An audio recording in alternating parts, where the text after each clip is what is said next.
Muy buenas tardes, muy buenos días, muy buenas tardes y muy buenas noches.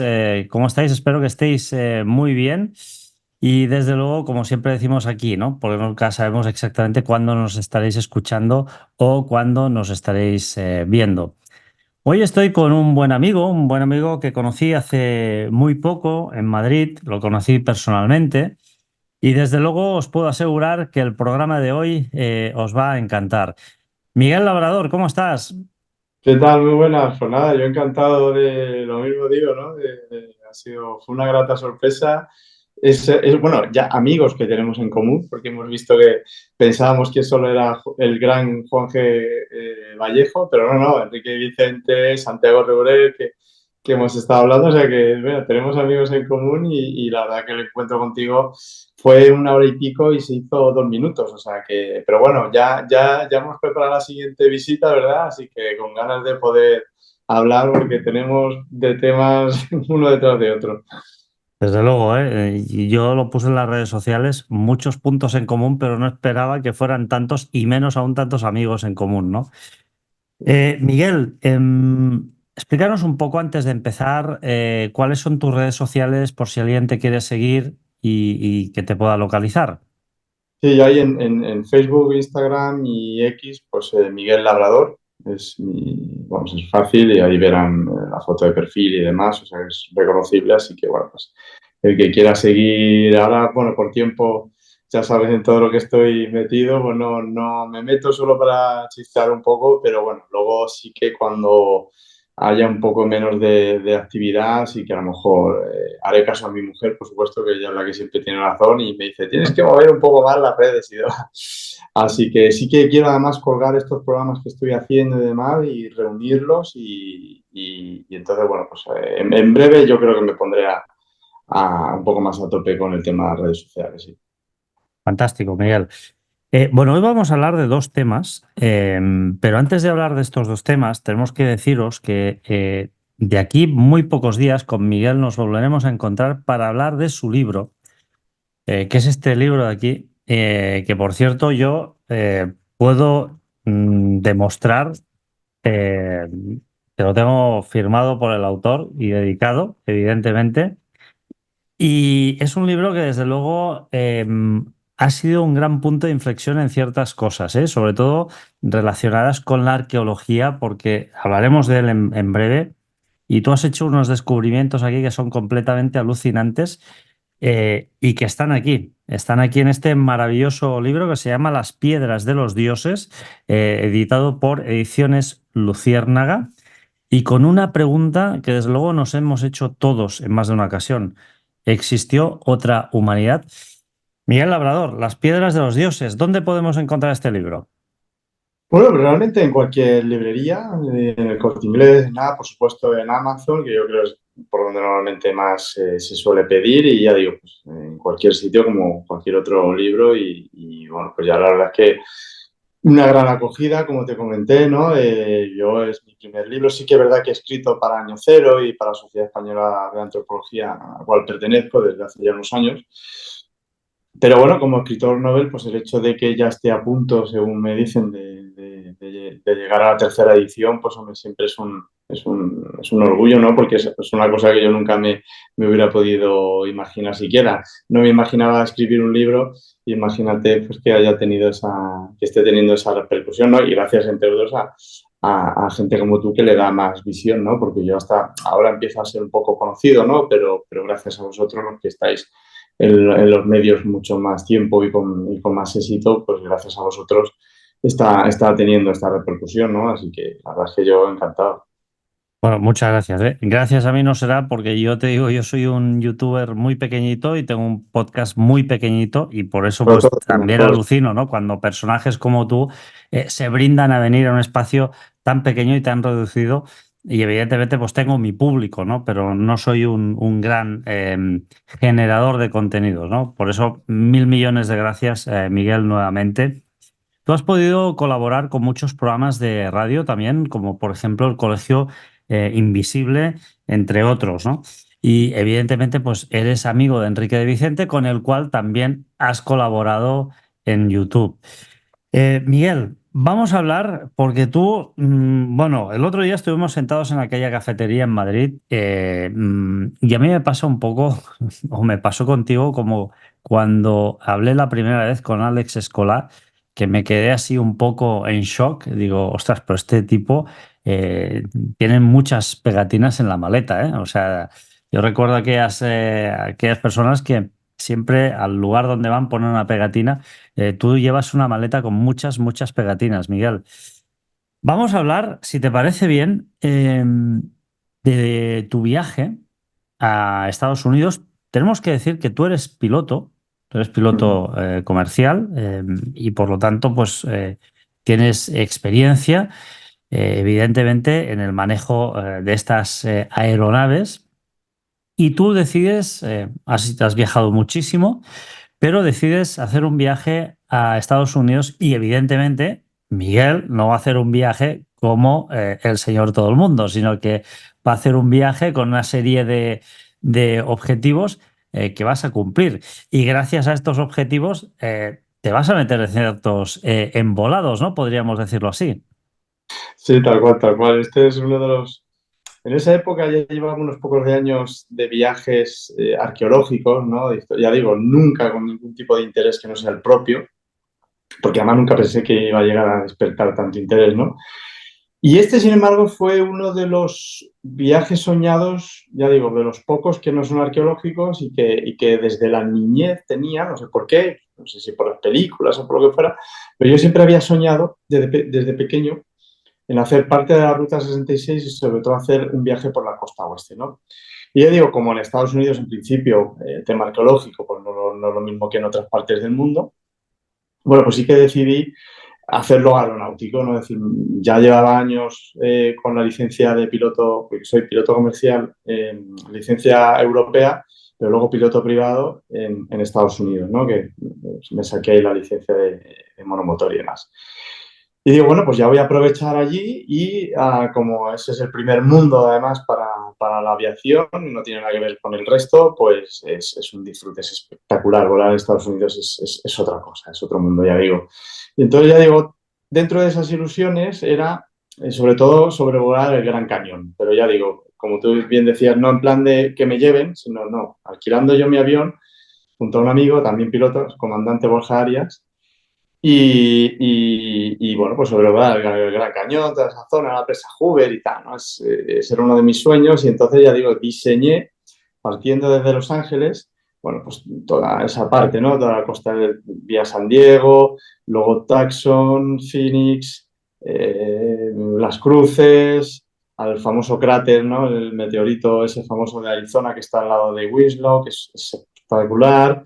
Y bueno, entre otras, pues también pasábamos por Las Vegas y ahí es donde yo, por la cercanía con el Gran Cañón, dije, bueno, pues este es el momento de poder alquilar un avión y sobrevolarlo, ¿no? Y sobre todo lo que tenía, ya digo, son tonterías de pequeño, pero yo les hago muchas cosas, mucho caso a esas ilusiones de pequeño, ¿no? Y yo de pequeño tenía la ilusión, aparte de sobrevolar el desierto, que se me hiciera de noche. Y yo quería ver lo que es estar volando por la noche en el desierto y de repente ver esas luces de Las Vegas, ¿no? Que es espectacular. Y bueno, pues así lo preparé. Bueno, tú sabes toda la anécdota esta graciosa que no da tiempo de contarlo, supongo. Pero bueno, con aquellas historias, pero lo pude hacer, lo pude realizar y bueno, pues es un sueño más que pude alcanzar y la verdad que fue espectacular hacerlo.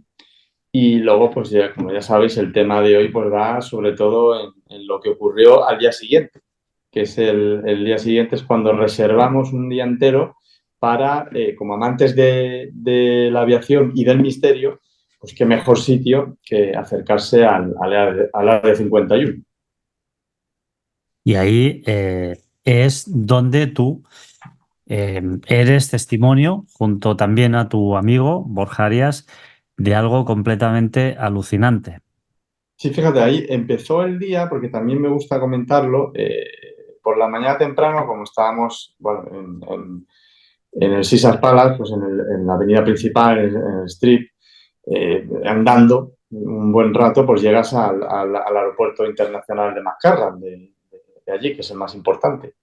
Y allí sabíamos que, por lo que habíamos visto en documentales y demás, que te puedes encontrar con esos vuelos que llaman Janet, que son Boeing 737, son aviones comerciales, normales, salvo por la peculiaridad de que son las únicas aeronaves que yo conozca en el mundo que no tienen ni matrícula ni tienen nada, absolutamente nada, ¿no? Entonces, claro, eso ya de por sí es bastante extraño y lo que parece ser, lo que se sabe, la gente que vive allí, que tiene la oportunidad de seguirlos y demás, pues que son los que llevan a los trabajadores del Área 51 y posiblemente a otra base también desde allí, que además es un vuelo que a mí me parece que debe ser muy entretenido, porque está a 200 kilómetros, por lo cual con un 737, nada, es despegar, supongo que alcanzar como mucho 8 o 10 mil pies y ya preparar la aproximación final, o sea que debe ser un vuelo casi perfectamente parabólico, ¿no?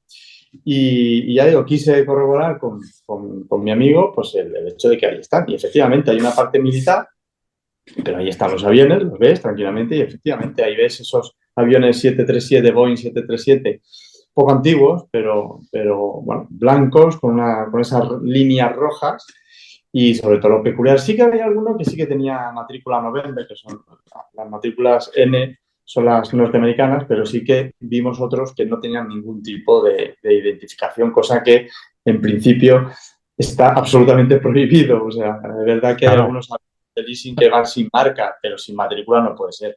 Entonces, Miguel, aquí un poco empieza a saber cómo todo aquello que es leyenda urbana aparentemente empieza a materializarse, ¿no? Aquellos aviones que Bob Lazar también pues decía que no llevaban matrícula y que realmente es algo bastante inusual, porque yo no me imagino para nada un avión sin matrícula. Esto, vamos, aparte en Norteamérica, no creo ni que en China se produzca.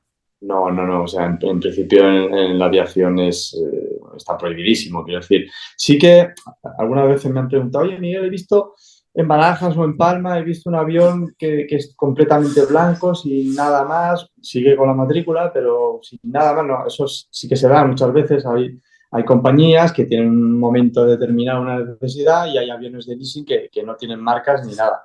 Eso sí que no pasa nada, pero tienen la matrícula, están obligados a tener la matrícula. Sin embargo, en este caso, no tenían marca, nada más que esa línea roja particular de los vuelos Janet, se sabe que son militares, obviamente, pero ya digo, nunca había visto ningún avión que no tuviera la matrícula. O sea, es que eso no se puede dar, o sea, que decir, solo se da allí.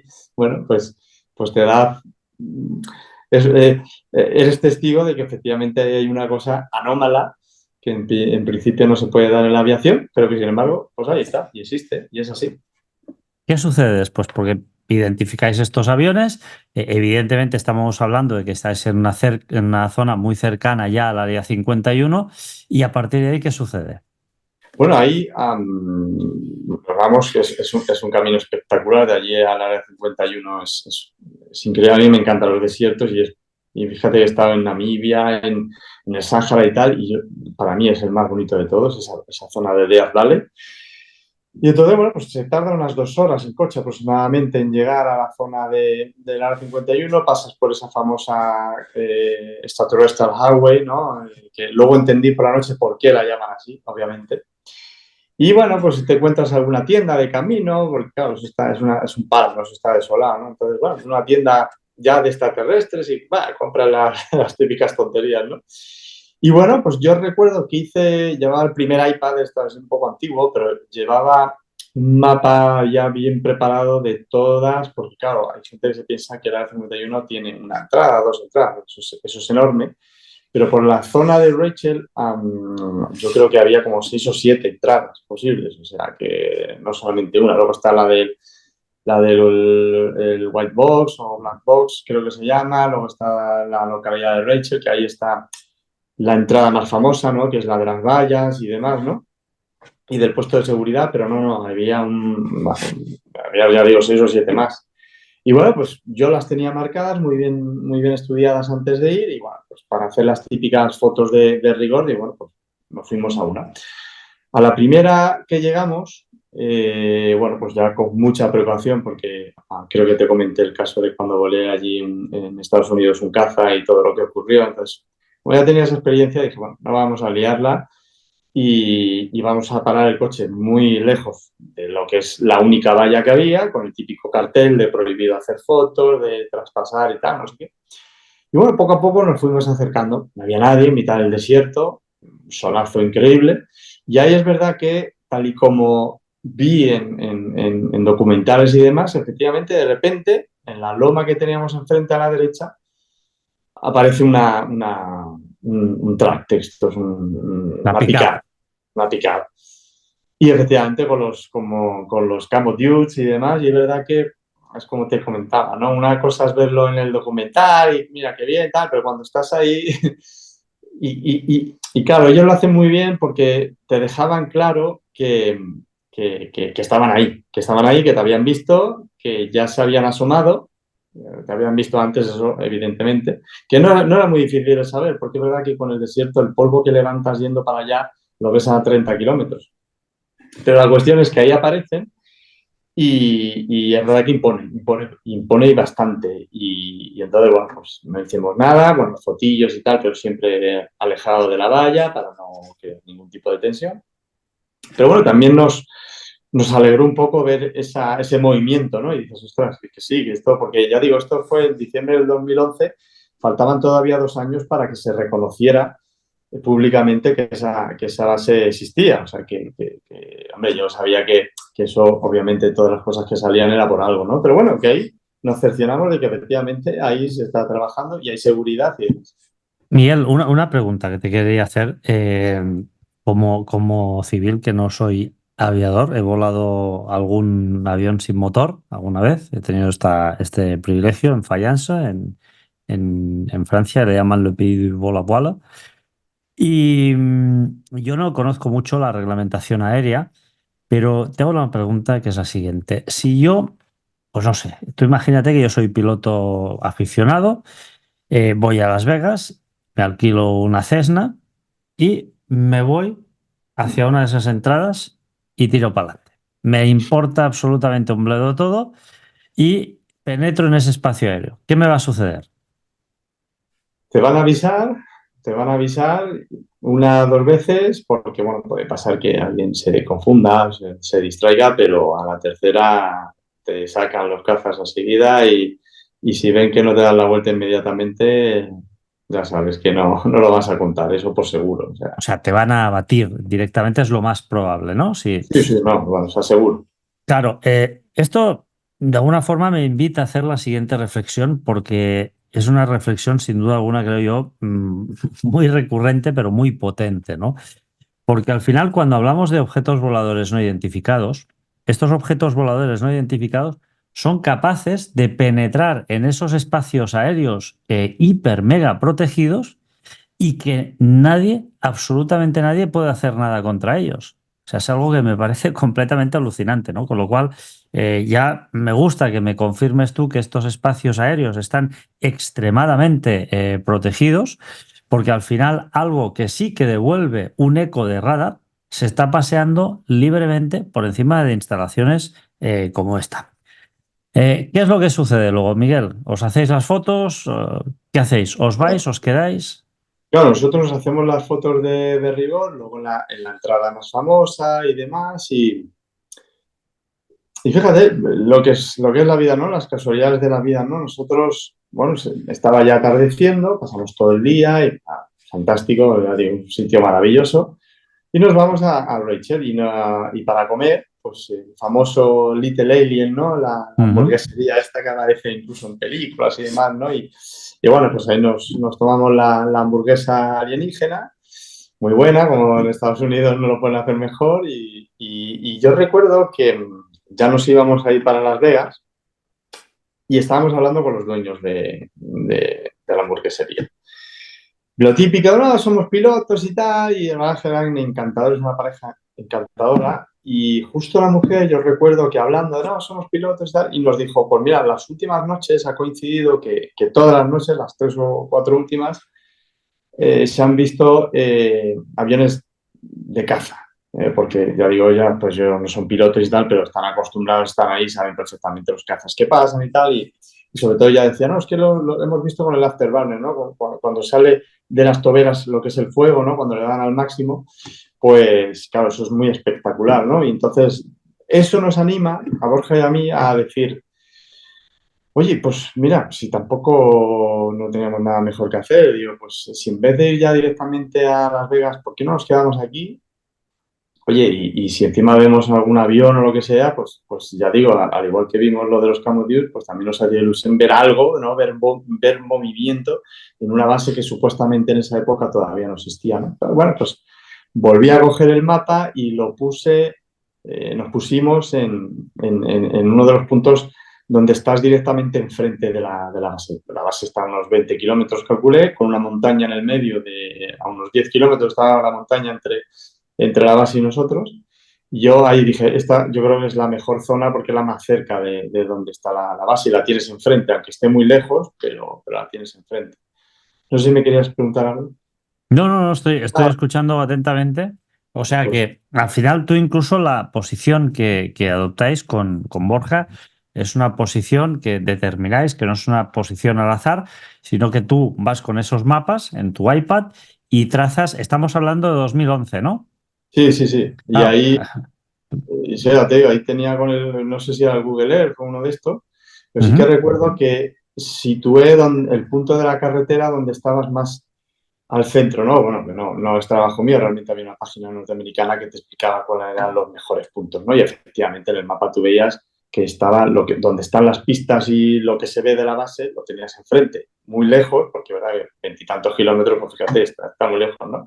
Pero claro, por la noche, pues bueno, pues dices, bueno, pues si veo algo, desde luego una aproximación, sabes que la vas a ver a la izquierda o a la derecha. Como había viento calma, bueno, pues no sabía qué pistas podrían utilizar, podían ser cualquiera, ya digo, porque al ser viento calma puedes elegir un poco la pista o torre de control, te lo van a decir, pero si vienes de Las Vegas, te va a venir del oeste. O sea que, bueno, ya digo, por situación era el sitio ideal.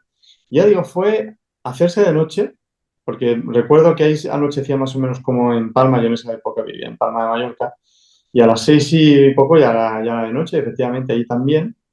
Y entonces, pues veo que nosotros, es verdad que por un poco de miedo, aunque estábamos enfrente, pero el coche no estaba en posición mirando hacia la base, sino mirando un poco hacia la carretera por si teníamos que salir huyendo, porque ya digo, esto lo repito siempre, se dice muy rápido, muy bien, muy tranquilo, pero cuando estás ahí dos personas solo en mitad del desierto por la noche al lado de una base aérea, impone, y mucho. Entonces, bueno, Permíteme que haga un inciso, permíteme que haga un inciso, porque yo sé que tú ya en aquella época, están hoy en día muy de moda los drones, pero tú ya en aquella época ya pilotabas drones, ¿no? yo tenía unos súper antiguos de estos que no te podías fiar, pero no en ese viaje yo no llevé, a Estados Unidos no llevé, pero sí que algunos viajes sí que tenía ya algunos drones que no llevaban cámara en esa época. Yo recuerdo que creo que llevaba o una GoPro, o si no era la primera o algo así, o sea, quiero decir que todo ha evolucionado de una forma espectacular. Pero claro, yo tengo imágenes, no de ese viaje, pero de esa época, ya con los primeros drones que eran enormes y algunos los estrellé. Pero bueno, La pregunta es la siguiente. ¿Sería muy recomendable hacer volar un dron en ese lugar? no. Para Ahí nada. sí que te metes en un buen jaleo seguro. O sea, es verdad que en todo momento estuvimos en zona pública, pero la sensación que te daba a mí me preocupaba bastante, porque al final, por mucho que tú estés en suelo público, pero a lo mejor estás al lado de una base que es encima de... Estás muy cerca de Nellis, que es una de las bases aéreas más importantes de todos Estados Unidos, y luego, por otro lado, estás ahí en una base que se supone que ahí se ha tratado, ¿no? Porque lo que sí que luego se desclasificó era que los aviones más conocidos de la USAF y de la CIA, como es el U-2, el Black Pearl, el F-117, se han probado allí. Entonces, claro, dices que seguro, no sé, a lo mejor es muy conspiranoico, pero yo creo que esa gente había cogido la matrícula y sabía perfectamente quiénes éramos. O sea, porque claro, esa capacidad que tienen ellos a nivel de inteligencia y tal, pues no se les va a escapar nada. Entonces, te da esa sensación, ¿no? De estás en zona pública, pero no hagas el tonto porque esto no se andan con tonterías y a la primera te la lían, ¿no? Entonces, bueno, pues sí que te da esa sensación, ¿no? Y por eso no se me ocurría ni llevar el dron por allí, ¿no? Entonces, bueno, pues Pero ya digo, esto fue como muy rápido porque en cuanto se hizo de noche y estábamos, ya digo, en posición como para salir pitando, yo estaba de copiloto y entonces a mi derecha, porque Borja prácticamente no vio nada, pero yo de refilón vi como una luz que yo reconocí, la típica landing lights, las luces de aterrizaje del avión. Yo reconocí esa misma intensidad, salvo que las luces de landing light de aterrizaje son blancas y tienen un alcance de 10, 15 kilómetros. Pero sin embargo, estas eran amarillentas, anaranjadas. Eso no lo he visto nunca en una landing line, ni siquiera en aviones militares, ni helicópteros, ni nada. Pero bueno, es lo que la sensación que me dio, ¿no? Y vi cómo bajaba muy rápido y se ocultaba detrás de la montaña, ¿no? Entonces, claro, uno siempre, la primera idea siempre intenta ser la más racional, ¿no? Entonces, bueno, Jorge y yo empezamos a comentar, bueno, yo creo que ha sido un caza, que ha hecho una aproximación un poco más brusca de la que estamos acostumbrados, ¿no? Con los aviones comerciales, que son a lo mejor 600 pies de vario y, bueno, sin embargo, un caza, pues aunque sea de noche, pero puede hacer una aproximación un poquito más violenta, ¿no? Y yo di por hecho de que era eso. Lo único que me sorprendió es la tonalidad, sí que nunca la había visto, pero bueno, son americanos, pues vete tú a saber, pues tienen unas landing lights anaranjadas. Bueno, pues muy bien. Pero bueno, nosotros yo recuerdo que estábamos muy contentos de decir, jolín, pues mira, pues sí, efectivamente, hemos visto ahí un avión, pues mira, que esto funciona, que esto sigue, aquí hay algo, ahí hay funcionamiento, esto está en uso, ¿no? Y entonces ahí sí que pusimos el coche, yo recuerdo que pusimos el coche ya directamente mirando hacia la base, porque ya digo, era diciembre, hacía fresquete, viento calma, con lo cual la sensación no era tan mala, pero hacía mucho frío. Y entonces yo calculo más o menos a los 10-15 minutos de esa luz que vimos, pues de repente vemos esa misma luz a nuestra izquierda y parada. Entonces, bueno, ahí salimos del coche y ya empezamos a comentarlo, ¿no? Y aquí también hago el comentario que siempre digo, ¿no? Que impresionaba mucho, yo recuerdo que, claro, por eso se llama Death Valley, Valle de la Muerte, no hay nada, no hay vida, no hay vegetación, no hay nada. Y viento calma, es que nos escuchábamos nosotros, pero yo nunca he estado en un sitio con tanto silencio, nunca. Y entonces impresionaba mucho los comentarios que hacíamos, ¿no? Y todo ese rato impresionaba también, yo recuerdo, tengo ese recuerdo como que impresionante que no se escuchaba nada solo a nosotros, ¿no? Y eso que fuera, pues tampoco hacía ningún ruido, es que no escuchamos nada. Y entonces esa luz, como digo, pues empezamos ¿qué pueda ser? Pues no lo sé, es que es verdad, tenía la pinta de ser una landing light, pero no se movía nada, pero Pero yo decía, una luz esférica, entonces entiendo, ¿no? sí, era más o menos, sí, una landing light no es perfectamente esférica, pero bueno, es un foco, es como un foco que tiene mucho alcance y tiene un ligero movimiento, muy pequeño, pero A qué altura calculas tú que estaría? no sé, a ver, yo Es te diría difícil. que en una aproximación de las que estamos acostumbrados a ver, pues no debería estar muy lejos ya de tomar, ¿eh? Quiero decir, no estaba a un nivel muy alto. O sea, a lo mejor te diría, nunca lo había pensado, pero a lo mejor a 3.000 vamos, como mucho 3.000 pies, o como mucho, o 2.000. O sea, no estaba muy, muy alejado por la altura. O sea, por esa altura debería estar relativamente cerca ya de la O aproximación sea, final. que era una luz que relativamente la veíais cercana. No es una luz que la veíais muy, muy lejos a 40-50 kilómetros de distancia, ¿no? No, yo la primera explicación era, yo creo que es un vuelo llane, que precisamente por eso, porque a lo mejor viene un poquito más del sur y lo que está haciendo es, bueno, pues antes de virar a final, bueno, pues lo teníamos, es como si lo tuviéramos delante, ¿no? Porque cuando tienes un avión, por ejemplo, comercial delante tuyo,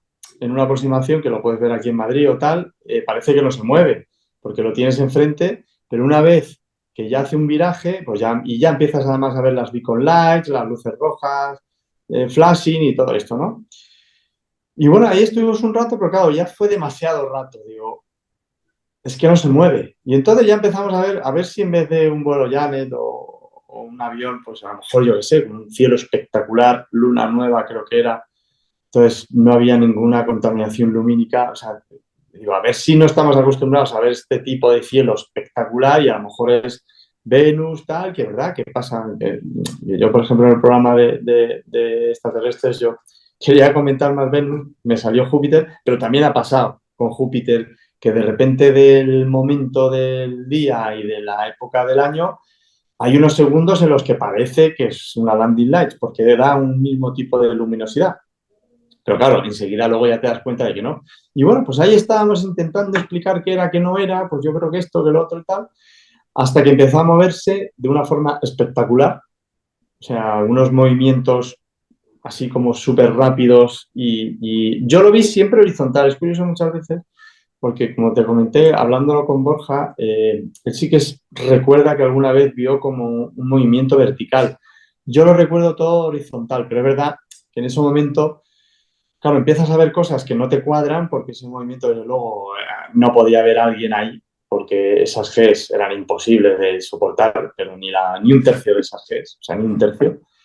Y entonces, claro, ya empiezas a ver cosas que, ostras, y vuelvo a insistir, por la noche, en mitad del desierto, dos tíos solos y al borde de una base secreta, ¿no? Y entonces ahí empezamos, pero ostras, tú lo estás viendo, pero tal, no sé qué, no sé cuánto y tal. Y es verdad que ahí sí que eso nos empezó a estresar un montón. Ahí, como siempre digo, los niveles de cortisol subieron. Cuando dices GES, entiendo que es la relación entre la acción de la gravedad y la velocidad de desplazamiento, ¿no? Que lo que hacen es impulsarte hacia tu asiento. Eh, ¿Cuántas Gs puede soportar un piloto? A ver, un piloto entrenado, un piloto de combate que tenga entrenado, pues a lo mejor 9 Gs, a lo mejor alguno 10 puede aguantar segundos, alguno puede aguantar incluso más tiempo, pero antes de, sobre todo, de perder la conciencia, ¿no? Por el blackout este, ¿no? Porque, claro, al final, cuando son positivas, las positivas aguantan mejor que las negativas. Mm. Las positivas aguantas, ya digo, hasta 9 o 10.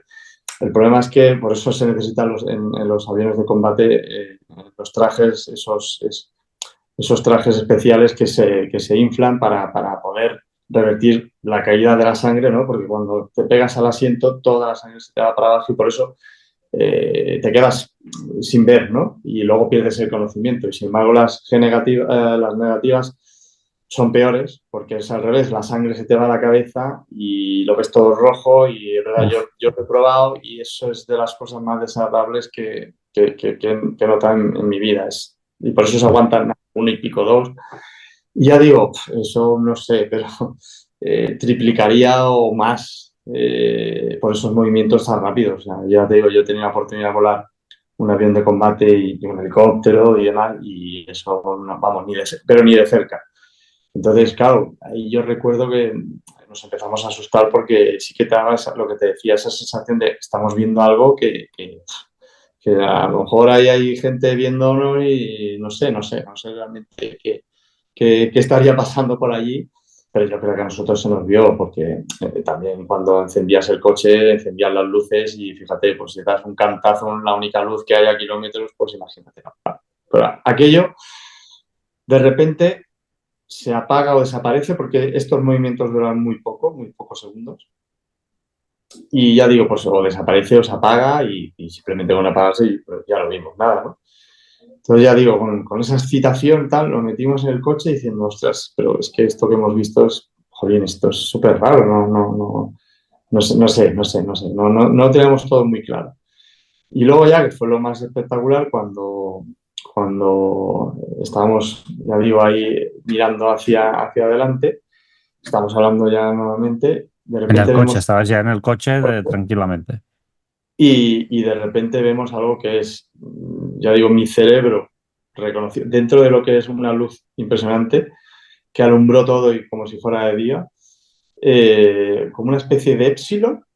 O sea, a mí, mi cerebro, o sea, dentro de la luz, si había una pequeña figura, por eso no sé si era algo sólido o no, porque claro, era principalmente una luz, pero yo vi algo como de unas 7 8 plantas, como si fuera un edificio de 7 8 plantas, pero con la forma de épsilon. Bueno, súper raro. Y sin embargo, mi amigo dice, yo no vi ninguna forma, ¿no? Cada uno lo vio, no sé, pero fue muy extraño, ¿no? Y entonces yo recuerdo que apareció y desapareció al instante y unos 5 kilómetros más a nuestra derecha vuelve a aparecer y desaparecer y otros 5 kilómetros más o menos aparece y desaparece, pero todo en un segundo. Se hace pum, pum, pum. Y claro, y eso ya sí que te digo que, claro, también lo comento Suspendido en siempre. el aire, ¿no?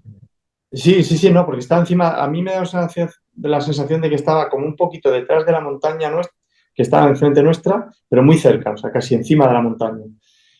Y ya digo, eso sí que nos sorprendió muchísimo, porque ya digo, y todo en silencio, que es lo que más me sorprendió, porque ya digo, todo esto solo se nos escuchaba nuestras voces de, pero has visto esto, tal, no sé qué. Y estábamos súper estresados y ahí ya sí que nos dio la sensación de decir, mira, estamos viendo algo que yo creo que esta gente que esté probando no sé lo que es. Pues ya digo, no sé si era un holograma y estaban jugando con nosotros, no sé, o sea, pero eso sí que te digo que nos estresó un montón. Ya el nivel de cortisol ya era tremendo y ya decidimos, claro, siempre lo digo, al tiempo, dices, joder, me tenía que haber quedado más. Porque es que, fíjate, si en nada, 40 minutos, no sé lo que pudimos estar, todo lo que vimos, pues imagínate esa noche lo que, no lo sé, ¿no? Que a lo mejor no hubiera pasado nada más. Pero claro, luego dices, jo, me tenía que haber quedado porque a lo mejor hubiéramos visto más pruebas, pero ahí sí que llegó un punto ya de mucho estrés, de preocupación, de a ver si va a venir alguien, ¿sabes? A ver qué estáis haciendo aquí. No, no sé, no. Ya los dos dijimos, mira, vámonos, vámonos, porque es demasiado, ¿no? Y yo luego recuerdo que el camino paramos dos veces más, porque una fue, vimos una serie de luces y ahí lo dejamos en el arcén, ya digo, es una carretera, no hay nadie, entonces dejamos en el arcén, en el desierto. Salimos y, por ejemplo, ahí sí que reconocí claramente que eran cazas. Eran una formación, nunca había visto una formación nocturna, pero una formación muy alejada unos de otros, pero el ruido, las beacon lights típicas de los aviones, etcétera, las luces de navegación, todo era muy reconocible. Entonces yo di por hecho, a lo mejor me confundo, pero di por hecho de que eso seguramente eran aviones militares en formación. Además, una formación muy alejada. Bueno, nos metimos otra vez en el coche y al poco otra vez volvimos a parar el coche porque vimos otra vez luces, beacon, claramente beacon, o sea, beacon light, las rojas que se ponen las primeras y las últimas en un vuelo. Pero en este caso lo que sí que me sorprendió era que era algo muy grande y que daba la sensación de que era solo un avión. Porque ya si fuera formación sería demasiado cercano. Pero era una cosa muy rara y mientras que lo que vimos justo antes sí que oía motores a reacción que posiblemente fueran cazas, no sabía cuál, pero eran cazas. Sin embargo, este sí que no hacía ruido. No sé si era porque estaba muy, muy, muy, muy alto, no lo sé. Pero ya digo, fue como todo muy raro y recuerdo eso, cuando llegué a Las Vegas mandé un mensaje a mi hermana, sobre todo, digo, oye, Tati, mira, tal, que he visto una cosa, ya te contaré, pero es que no, tampoco no tenía ganas de contar nada, porque además yo recuerdo que cada uno se fue a la habitación con una sensación de cansancio tremendo, bueno, por ese cortisol y ese estrés, ¿no? De dolor de cabeza y ya, de verdad, yo solo quería dormir y digo, mira, ya sí que ya digo, puse ese mensaje a mi hermana. Me he visto la cosa, mañana te contaré y tal. No pusimos nada en Facebook. Yo recuerdo que en el Facebook no nos atrevimos a poner nada porque ya digo, nos llegó a preocupar, ¿eh? Decir, ¿sabes qué? A ver si nos estamos metiendo aquí en un jaleo. Y, y fue curioso, y ya digo, y luego al día siguiente ya, con un poquito más de calma, otra vez con Borja, ¿pero tú qué crees? No sé qué, no sé cuánto. Y de verdad que fue alucinante. Y es lo que siempre digo, he hecho más de 100 viajes arqueológicos por todo el mundo, nunca he visto nada raro y en el único que no es de un lugar, bueno, sí es un lugar misterioso, pero no, y lo que ve más raro es ahí, ¿no? Bueno, la vida es así, ¿no? Pero bueno, ¿qué le vamos a hacer? Pues sí, sí. No, Sí, hay varias cuestiones aquí que a mí me dejan completamente alucinado, ¿no? La primera es que esa luz en forma de épsilon sea capaz de recorrer en segundos 5 kilómetros, porque tú evidentemente con tu mapa pudiste calibrar el desplazamiento, ¿no? que hacía esa luz, ¿no? Y fíjate, luego, evidentemente, fueron 15 kilómetros, ¿eh? Porque los saltos eran de 5 kilómetros. sí, por eso salta 3 veces, pero cada salto es de 5. Por lo tanto, estamos hablando de un total de 15 kilómetros, ¿no? Claro, 15 kilómetros, eh, pues me parece alucinante, ¿no? Yo tengo un libro por aquí que es el del mayor Donald Keyhoe, Los desconocidos del espacio, Y él ya ahí en ese libro, en los años 70, relata que hay naves capaces de volar a 30 y 40 mil kilómetros por hora, que han sido detectadas y medidas esas velocidades por los radares, ¿no? Es un mayor que podríamos decir salió del armario, ¿no? En los años 70, muy valiente, por cierto. Yo no sé si tuvo alguna consecuencia esto, pues la verdad que no lo he investigado nunca. Su libro sí, es un libro prácticamente para mí de cabecera. Y ya indicaba, ¿no? Que habían extraños aparatos voladores que eran capaces de esas proezas, ¿no? Y de hacer esos giros en el aire de prácticamente 90 grados con esas fuerzas G que para un ser humano serían insoportables. Claro, luego tú ves ese aparato que parece un avión, pero que es mucho más grande y que flota en el aire. Y ahí Sí, no hay ningún tipo de ruido. no, ahí no, ahí, ahora, ya digo, al ser de noche y tal, y sí que te digo que se veían claramente que eran beacon lights, o sea, de eso no tengo ninguna duda, porque llevo toda mi vida reconociendo los aviones y tal, y ya digo, ya no por ser piloto, sino muchos amigos míos pilotos, hasta me dicen, oye, ¿qué avión es este? Y yo te lo digo, o sea, ya por friquismo de pequeño, que me sabía todos los aparatos y de tal, entonces, sí que te digo que aquello era, tenía las beacon lights, pues, con lo cual era un avión, que a lo mejor era una formación también que iba muy alto y súper pegado, o a lo mejor por ir tan alto parecía que iba más... No lo sé, pero sí que me llamó también la atención. Pero ya digo, eran Beacon Lights, de eso, sin lugar a dudas, era un avión. Uno de los grandes, podríamos decir, hitos que ha intentado alcanzar no solo el ejército norteamericano, sino todos los ejércitos yo diría prácticamente alrededor del planeta Tierra, es alguna tecnología antigravitatoria. De hecho, Kei Howe en su libro también, ¿no? Aduce a este alcance, ¿no? Dice, hombre, estas naves son nuestro objetivo. ¿Por qué? Porque parece que la gravedad no tiene ningún efecto sobre ellas, ¿no? Entonces, yo te comenté en esa cafetería en Madrid que tengo un buen amigo, joven, muy joven, por cierto, no llega a los 50 años aún, que él estuvo en la Royal Air Force inglesa, Stephen McDonald, y él fue en un primer tiempo piloto de caza, y luego me explicó que podían estar de pilotos de caza por un determinado tiempo, porque el nivel de concentración era tremendo que requerían, y que al cabo de poco tiempo ya, pues ellos ya pasaban a otro departamento. No sé si recuerdo que eran tres años como piloto de caza, 2 o 3 años, no recuerdo exactamente, ¿no? Y luego él estuvo pilotando Hércules para las tropas aerotransportadas y él incluso participó en misiones ahí en Irak, ¿no?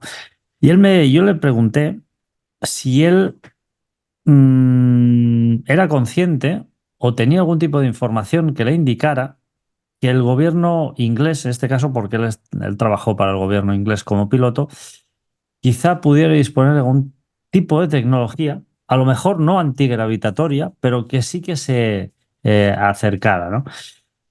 Y él no me dijo ni que sí ni que no, él simplemente me dijo que, y viendo lo que tuviste en 2011, me cuadran muchas más cosas. Él simplemente me dijo que, por ejemplo, cuando había una misión, cuando había cierta información que era muy delicada, nadie de la cadena de mando tenía la fotografía entera. Es decir, que unos tenían una parte, otros tenían otra parte, que ahí nadie tenía jamás la información entera de todas las misiones y de todo lo que pasaba, ¿no?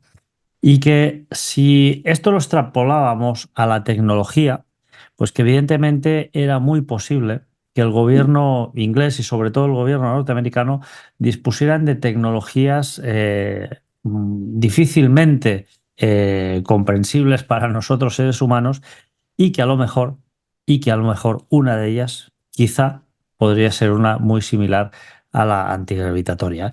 Recuerdo hace muy pocos años en un caso en una población norteamericana donde, no sé, pero me parece fueron varios centenares de personas vieron un extraño objeto volador no identificado, enorme, grandísimo, de unas dimensiones colosales.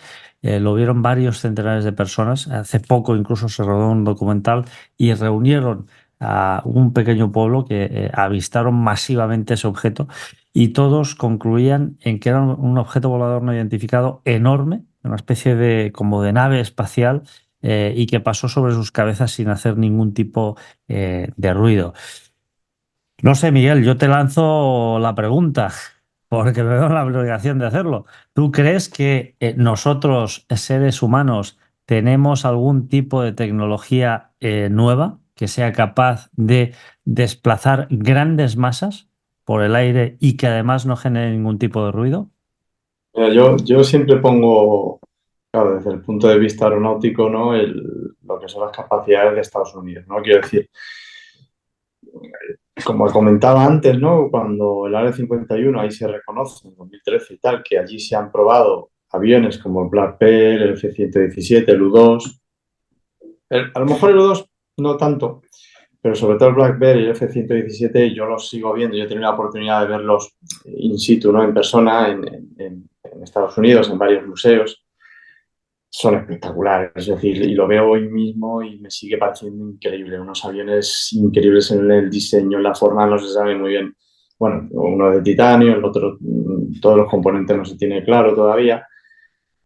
Y hay que pensar que eso es tecnología de los años 60, porque es verdad que se conocen en los años 80, creo, o finales o mediados, pero claro, un avión tarda 20 años en poder desarrollarse, certificarse, primer vuelo, etcétera, ¿no? Entonces, claro, estamos hablando de aviones de los años 60.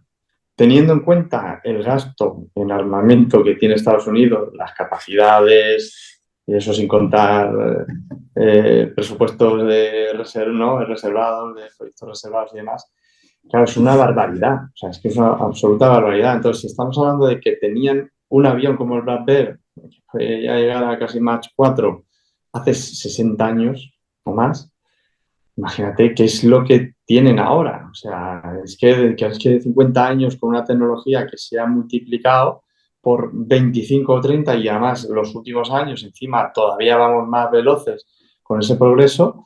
Claro, es que imagínate, o sea, es que debe ser increíble, ¿no? Y yo, por ejemplo, esa cuestión cuando me preguntan, oye, Miguel, tú concretamente sobre eso de la 51, ¿qué crees que pueda ser, no? Porque yo siempre he dicho que a raíz de eso que yo creo en el tema, creo que esto es demasiado grande como para que no haya otras civilizaciones y luego, pues como pongo en el libro, hay algunos sitios que son cuanto menos muy sospechosos, ¿no? Pero sí que creo que en ese caso, pues al ver esas luces dentro del perímetro del Área 51, creo que es totalmente militar. No sé si aquello que decían también, que yo escuché en algún documental, ¿no? De que de cuando se estrelló aquel ovni en Roswell, que luego se trasladó, bueno, eso yo no lo sé, vosotros sois los especialistas, pero yo creo que aquello era obviamente militar y no sé si tendrá algo que ver con otros mundos.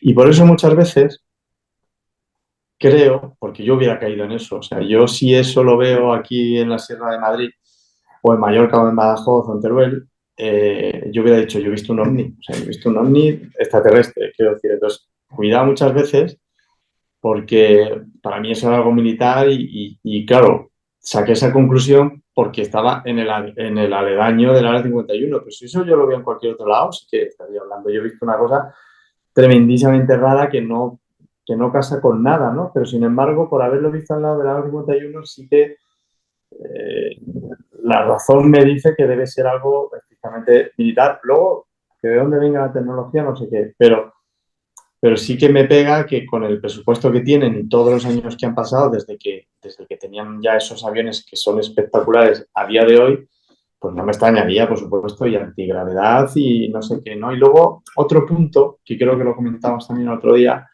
para mí fue un punto de inflexión en el 2008 cuando oigo la entrevista que le hacen a Edgar Mitchell, ¿no? Que para mí es uno de los currículums, siempre digo, no sé si es el mejor currículum de la historia de la humanidad, pero uno de los mejores sin duda, ¿no? Porque Edgar Mitchell, para quien no lo conozca, fue piloto condecorado militar, era tan bueno que lo hicieron piloto de pruebas, se sacó ingeniería aeroespacial por el MIT de Massachusetts, si no recuerdo mal. Fue elegido por la NASA, sexto hombre en caminar en la Luna y luego cuando se va de la NASA crea su propio laboratorio científico, ¿no? Imagínate el perfil que tiene a nivel formacional, a nivel de experiencia personal de todo tipo. Me parece que hay pocos currículos en el mundo, ¿no? Y yo recuerdo la entrevista cuando el periodista le dijo la típica pregunta a un astronauta, bueno, ¿tú cree en los extraterrestres y tal? Y claro, yo recuerdo que la respuesta suya fue muy directa, dijo, bueno, no es que lo crea, es que lo sé. Entonces yo recuerdo que el periodista como se quedó ahí como diciendo, he entendido, que por el periodista yo creo que era británico y es norteamericano, entonces hay veces que yo creo que a lo mejor él dijo, a ver si lo he entendido bien. Y entonces él volvió y él sin cortarse, y creo que fue la primera vez que él reconoce eso, es cuando él dice, no, no, yo por haber sido militar de alta graduación y por los sitios en los que he estado, y además que él era de Roswell, precisamente, él decía, no, no, yo he tenido la suficiente capacidad para meterme en algunas cosas y a mí me han asegurado que sí. Y además él decía, y hemos sido visitados desde hace mucho tiempo y esto va a ir saliendo a la luz pública, ¿no? Yo recuerdo que, claro, que si lo dice cualquiera, pues a lo mejor le prestan más o menos atención, no lo sé, ¿no? Pero yo cuando lo dijo él, ahí ya dije, ostras, que este además no es que se le haya ido ya era mayor, pero no, él tenía un discurso coherente, no tenía ninguna patología de ningún tipo. Y claro, a mí me sorprendió muchísimo. Dije, hombre, pues si esta persona con ese currículum y ese nivel de capacidad de ver cosas, ¿no? De top secret y demás, está diciendo esto y además acertó, porque él, en 2008 él dijo, no, no, y esto poco a poco se va a ir desclasificando y ahora es verdad que se ha parado un poco, cosas mejor que yo, pero ha habido en este último año, los dos, tres últimos años, una serie de desclasificación militar, ¿no? Esos vídeos de los F-18, lo del Pentágono y tal, que yo pensaba que de un día para otro ahora han frenado, no sé por qué, tú ahora lo comentarás, que eso es mejor, pero daba la sensación que digo, es que mañana o pasado, como sigan así, si están, es la primera vez que organismos oficiales de Estados Unidos están reconociendo, oye, sí, pues mira, tenemos vídeo de cosas que no sabemos lo que es y seguramente chino no vaya a ser, ni ruso.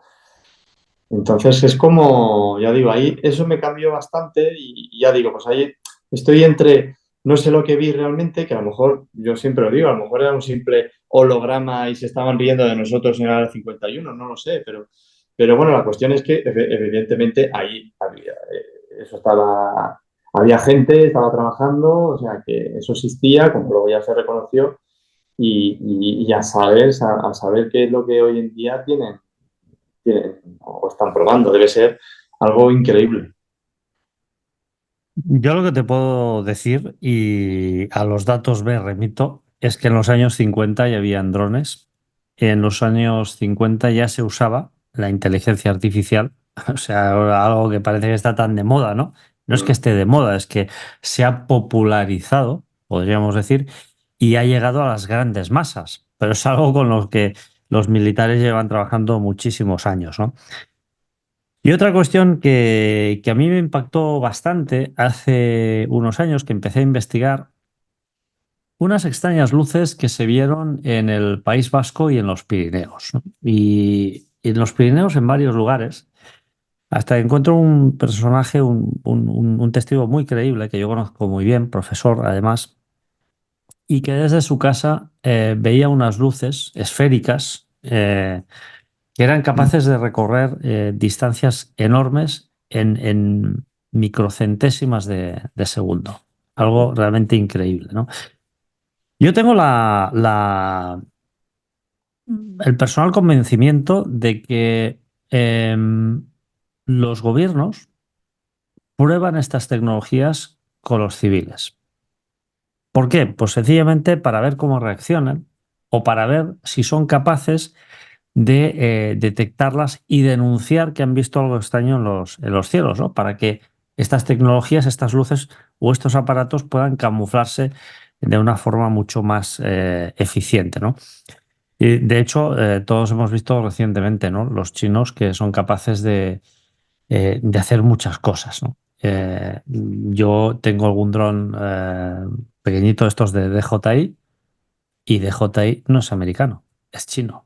Y actualmente yo te diría que los drones DJI, los drones de consumo, pues son los mejores, prácticamente sin equivocarme. Yo no creo que me equivoque demasiado, creo que es el mejor fabricante ahora mismo a nivel mundial de drones de consumo, ¿no? Incluso vi un vídeo donde los propios militares norteamericanos utilizaban drones de DJI y son chinos, ¿no? Entonces estamos viendo que se están alcanzando unos niveles de tecnología brutales, tecnología disponible para las grandes masas, ¿no? Que no tendrán disponible estos norteamericanos, chinos, coreanos, rusos, etcétera, ¿no? Desde luego, Miguel, la experiencia cuando me lo explicaste me quedé completamente alucinado. Espero que las personas que te hayan visto y escuchado también se hayan quedado alucinados. No es lo mismo tenerte delante, lo puedo decir, y de ello doy fe.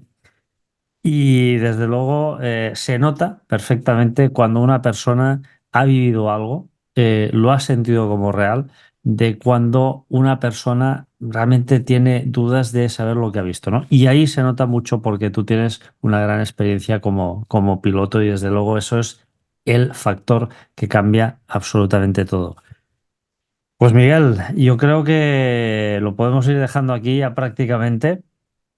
Te voy a emplazar en breve para hablar de este libro, porque yo creo que este libro también no lo he empezado a leer aún. Voy a empezar a leerlo en 3, 4 días máximo, pero también tiene mucho que ver, seguramente, con la ufología y la ufología también en parte eh, nos indica, ¿no? Que quizá hayamos sido visitados desde los tiempos de la noche y desde luego tus descubrimientos aquí en tus viajes alrededor del planeta también así lo plasman, ¿no? Miguel Labrador, muchísimas gracias. Y si nos quieres volver a recordar brevemente tus redes sociales para que te puedan buscar. Sí, nada, pues eso, Miguel Labrador en Facebook, en Instagram y en X es por donde me lo pueden encontrar. Y ya digo, voy subiendo algunos programas y tal, pero bueno, sí que quiero hacer una recopilación para que la gente pueda escucharlos o verlos. Miguel Labrador, piloto, investigador, arqueólogo, casi me atrevería a decir yo, y autor de este libro, Las piedras de los dioses, del cual en breve hablaremos. Muchísimas gracias, Miguel, por acudir a este pequeño y humilde podcast. A ti faltaría más, bueno, ya más siendo amigo, pues para mí es todo un placer, como siempre, poder hablar de estas pasiones que tenemos en común y así que he pasado un rato maravilloso. Así que gracias a ti. Muchísimas gracias, Miguel. Fuerte abrazo.